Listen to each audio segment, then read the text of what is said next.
end to make it hard on opposing quarterbacks? Well, I think it's everything. It's not just the back end. They're disruptive. Coach Arnett does a really good job with his system.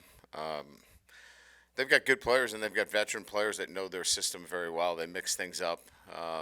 They confuse the quarterback. Um, that they're a really good defense, and they've proven that.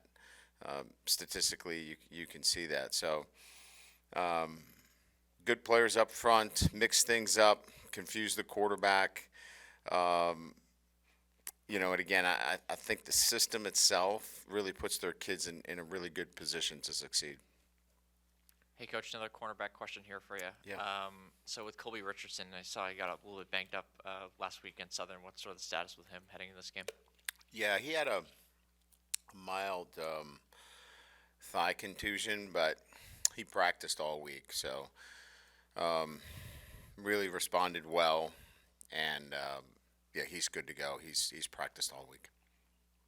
Just with Micah's performance last week, how much of an expanded role do you guys think he could play in this game? He'll play quite a bit. This is a kind of tailor made for his skill set. Yeah, I think played well against Mississippi State last year, and he's got a really good sense of what we want to do in terms of coverage. But I think the other thing is you got to tackle really well, and you got to get guys down in space, and you're fighting for every blade of grass, right? You got to get them down because they're a team that certainly puts themselves in really good third down situations as well. Yeah, Brian, right here. Do you feel like each week you're finding out a little more about the identity of your team, or trying to figure out, a little bit of progress every week, figuring out who they are and what they're doing? Yeah, there's no doubt this is discovery each week, good and bad. And it's not just necessarily, tactical and technical. This is still about good habits, bad habits, how to practice. And in some instances, when you're not 100%, can you give me, if you're 80, can you give me 100% of 80?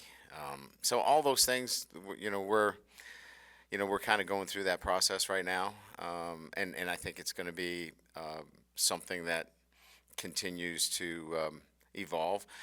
We're still building trust that they need to trust us, and we need to trust them when they tell us something as well. So, long answer to the question is we're still in a process right now. Hey, Coach, here in the middle, what kind of week has John Emery had? And is it each player is different, but do you learn something from Kayshawn in terms of rust and, getting a guy out there too quick? Well, with Kayshawn, he was playing whether he had rust on him or not. Yeah, John certainly, we want to get him in the action, but we feel like with the other backs, they deserve playing time as well. So John's not going to be featured kind of like Kayshawn was featured. So we're excited to get him back. He obviously brings a skill set that we're impressed with, but we can't put too much on him. He's big. He's physical. He's going to help us in pass protection. He catches the ball well out of the backfield, but we have to be realistic with our expectations in game one, him coming out of the gates, no doubt. Hey, Coach, right here. What progressions have you seen the offensive line make so far this season, and how do you see them developing the rest of the year? Yeah, I think there's been better communication up front. When we had a very inexperienced center that we were trying to really force in a very short window into that position with Garrett, and he gave us everything he could, but we needed to make a change there to gain a little bit more experience, and Turner's done a really nice job there. So we've gained a lot of what we would consider real good communication, along the front five there. But again, I think they just need time together. You still have a group of guys where we're gonna have new guys playing each and every week, and they're rotating in. So it's a process right now that they're just going to need to spend more time together. Coach here on the right, what's kind of the expectations over the coming weeks and months for a guy like Sage Ryan, who's starting to play a lot more football as a sophomore? And where's Quincy Wiggins at? He's kind of seems to be moving further along with his rehab.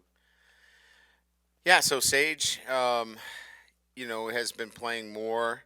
I just think consistency and performance for him each and every week is going to gain him some more playing time.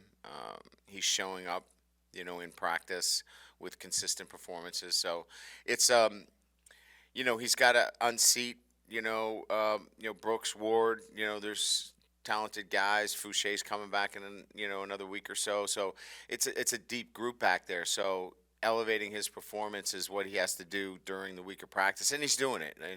And so I think you'll see more of him. He's got to be involved in every special teams as well. But we like what he's doing. As you know, he's coming off a Liz Frank sprain, Quincy, that is. We're going to get him involved in some special teams this week. I wouldn't say he's 100%. He's probably, somewhere 80, 85%, but he's going to play this week and help us in some special teams. And I think by next week he should be close to 100%. Brian, with Xavier Hill, is it right that he could play this week? He is eligible to play this week. That's correct. So he'll be in the rotation. Well, how he'll does he be in kinda the fit into depth. He'll things? be in the depth. I'm not saying and committing that he'll be playing for us, but he's in our depth. That's correct. What position would he kind of slide in at? Maybe? He's going to be working at one of the guard positions. Yeah. Coach, I think you talked about this Monday, but when you're defending their offense, is the challenge if we drop too many back, then they hit us with a draw play, or they can run it for 5-10 yards? Is that kind of the challenge in trying to defend this offense? Everyone says air raid, but they can run it as well, right? Yeah, they run it effectively, and so if your edges are too soft and you're just in a three-man look, and if the numbers equal, if it's 5 for 5, they're 5 offensive linemen for your 5 guys. They're going to do really well running the football. So you've got to mix it up. You've got to be able to go 6 for 5 at times, and that's going to give them an opportunity to throw the football. So, look, it's a numbers game, and you can't just sit in one look. If you do, you're going to get gouged. Hey, Coach. What's difficult about running against this defense? I know they have a couple of key guys who are big playmakers in that situation. Yeah, it's a moving defense. It's not static. They're always moving. There's different looks. So with all that movement, we're big up front. We've got to do a great job of matching that movement. And with multiple looks, guys that can play standing up or putting their hand on the ground, you're going to get different defensive structures. And I think that's in itself the nature of this defense that makes it difficult.